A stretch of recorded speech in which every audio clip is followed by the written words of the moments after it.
Okay, Stan, you spoke about, when you went in, you was looking for things to read. But how would it make you feel to see that other people is looking for books to read and someone is suggesting your book? It's a good feeling, man. I mean, I'm not even gonna front. It's a good feeling to, and there's a lot of brothers I sent the book in there, but it's a good feeling because actually the process of learning how to write, and studying for about 2 years the art of writing. I've ordered a lot of books when I was in to study the art of writing, and it got to a point where a friend of mine had said, "How many books you gonna read? Just start writing."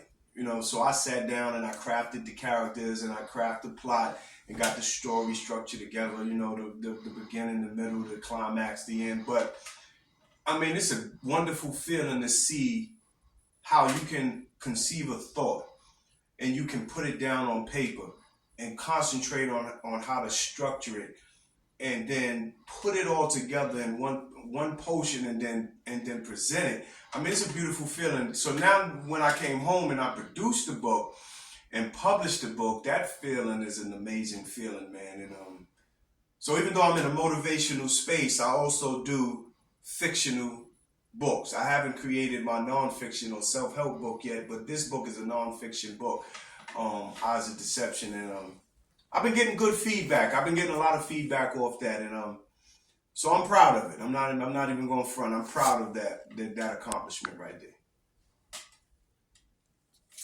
That's what's up.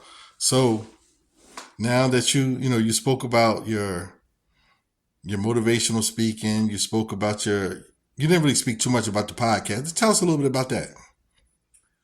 The podcast is called Building Legacies, man, and and the meaning it is what it is. It's it came from the thought of my friend, my partner Eric. Good man. He was down with us. You probably remember the brother too. He was with us, but when he came home, he started doing this thing. He got in, working hard. Then he got in the trucking business, and he is becoming somewhat successful in that endeavor. But he called me one day and he said, "What do you think about starting a podcast?" I wasn't thinking about it.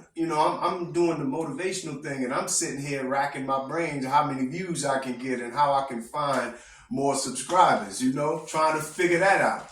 But he called me and said, "Would you like to do a podcast?" I said, "Sure. Let's try it out." And we played around with the names, and we finally agreed on Building Legacies because he's like us. He's like me. When we were in, how we realized that we put our lives on the line every day when we was in the street. We didn't know if we gonna wake up the next day. We all know the endings about running the street, whether you're gonna be incarcerated for a long period of time or forever, or you might even lose your life, man. And and we're blessed to be here to experience this second chance and be here. So when he came to me with the idea, he said, "Listen, do you want to start this podcast?" I said, "Yeah." We agreed on the name Building Legacies that you see right here. That's the logo. We agreed on the name.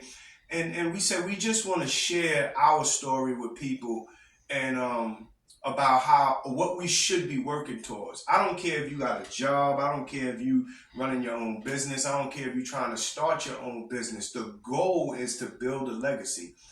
The goal is to not, sure, you want to enjoy life. You want to have a nice home, nice cars, good bank account, but you also want to invest in your kids. That's how you keep your name alive. That's how you honor your father and your father before him, your grandfather, great grandfather. You build a legacy and you leave it behind, when you leave.